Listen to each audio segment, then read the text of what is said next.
Hey, Lighthouse. So today, Shadrach, Meshach, and Abednego get thrown in the fiery furnace. But I want to look at Nebuchadnezzar's reaction because, and really Nebuchadnezzar's whole countenance in the middle of the story.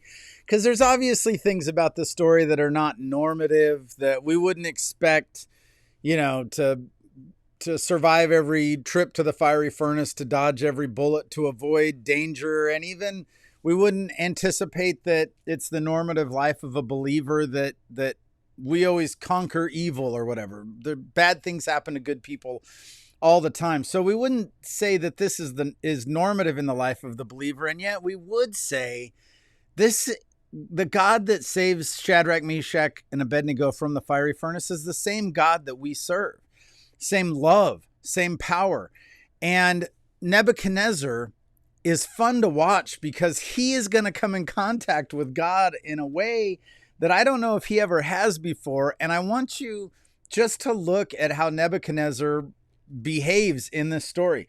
So we're in Daniel chapter 3, starting in verse 19, and it says, Then Nebuchadnezzar was filled with fury, and the expression on his face was changed against Shadrach, Meshach, and Abednego. You remember what has just happened. Shadrach, Meshach, and Abednego have looked Nebuchadnezzar in the eye and have said, Look, you can throw us in the fiery furnace. Our God is able to save us, but even if he doesn't, we're not going to worship the statue. We're not going to worship your gods. We're not going to serve your gods. And this throws Nebuchadnezzar into a rage. It says that he is filled with fury and the expression on his face changes. I'm sure you can imagine what expression that is, just of hatred, of rage. He's been challenged in a way that I don't know if anybody has ever challenged him before. And we might think about that when it comes to the false gods that we are tempted to worship. That when we challenge them, when we tell them, we're not serving you, we're only serving God and we're only serving Christ, and that is it. We're never serving anybody but Jesus. We're not going to sacrifice our faith for a job or a relationship or a bit of pleasure, a bit of money, a bit of power. We're just not doing it. It's absolutely true that this is a spiritual battle. And so Nebuchadnezzar just doesn't tuck his legs and or tuck his tail between his legs and walk away. No, instead, he flies into a rage and he throws them in the fiery furnace. And you know the story. The furnace gets heated to 7 times hotter than normal. And he throws them in there. And these 3 men, Shadrach, Meshach, and Abednego, fell bound into the fiery furnace. So in verse 19, Nebuchadnezzar was filled with fury. Let's look at him in verse 24.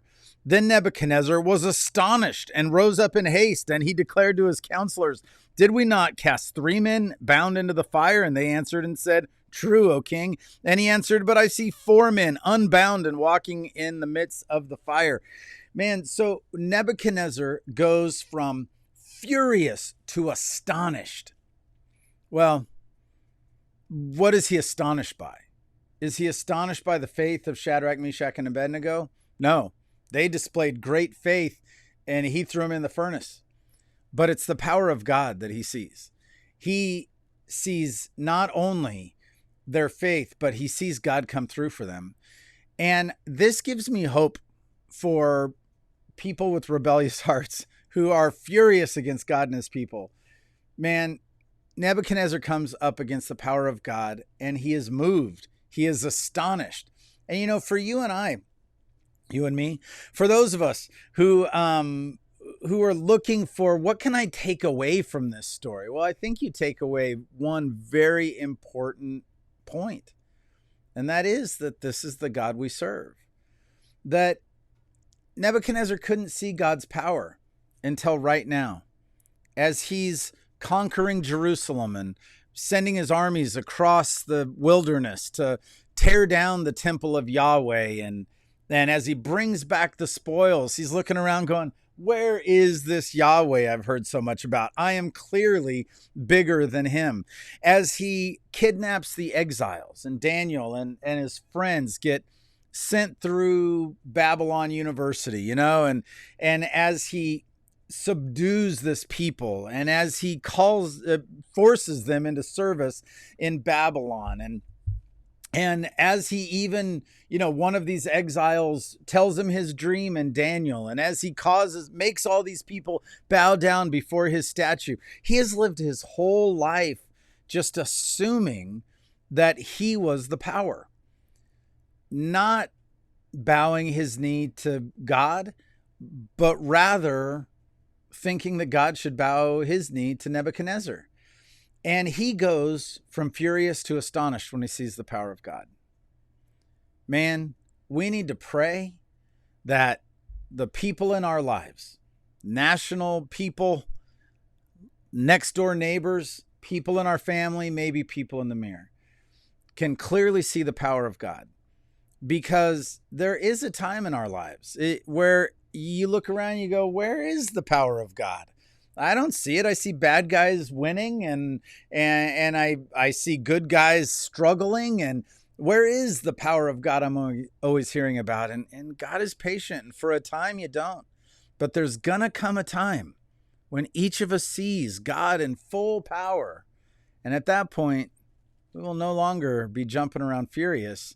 We too will be astonished by the power of God. And by that time, it will be too late to bow. Okay, so then Nebuchadnezzar came near to the door of the fiery furnace, and he declared, Shadrach, Meshach, and Abednego, servants of the Most High God, come out and come here. See, he knew that they were servants of God. He just thought he was bigger and stronger. Then Shadrach, Meshach, and Abednego came out of the fire, and all of the people and governors and king's counselors gathered together and saw that the fire had not had any power over the bodies of those men. The hair of their heads were not singed, their cloaks were not harmed, and no smell of fire had come upon them. And here's the last bit I want to show you about Nebuchadnezzar. And Nebuchadnezzar answered and said, Blessed be the God of Shadrach, Meshach, and Abednego, who has sent his angel and delivered his servants who trusted him. And this is going to be the beginning of a change in Nebuchadnezzar's heart. And so Nebuchadnezzar goes from furious to astonished to really honoring God. Well, what could we take away from that story? Well, first of all, we could pray that people see the power of God fully. But we might also notice that the way Shadrach, Meshach, and Abednego were able to be used by God to turn the heart of Nebuchadnezzar was by, first of all, not bowing to Nebuchadnezzar, not bowing to his statue, not playing ball when the song gets played and they're supposed to worship something that is not God. No, but rather with their faithfulness, with their continual reliance on Yahweh and their unwillingness to bow to the gods of their day. And then they had to look the king in the eye and say, no, we're never going to serve you. We're never going to serve your gods. And then they had to be willing to be thrown into the furnace. They had to take that risk of saying, man, maybe it's through our death that God's going to be honored. And I wonder if you and I have that kind of courage. I see lots of people with the courage to fight. I see lots of people with the courage to argue. But I wonder if there are very many of us who have that quiet courage to say, I'm just not going to bow to what this world tells me to bow to. And I'm going to be able to look the idols right in the eye and say, I'm just, whatever it costs me, I'm with Jesus. And I'm even willing to suffer because it was God that changed Nebuchadnezzar's heart. But man, he used these faithful, strong people who were willing to get thrown in the furnace. Makes you wonder what you and I are willing to go through as we reject idols and serve Christ and Christ alone. All right, Lighthouse, be loved.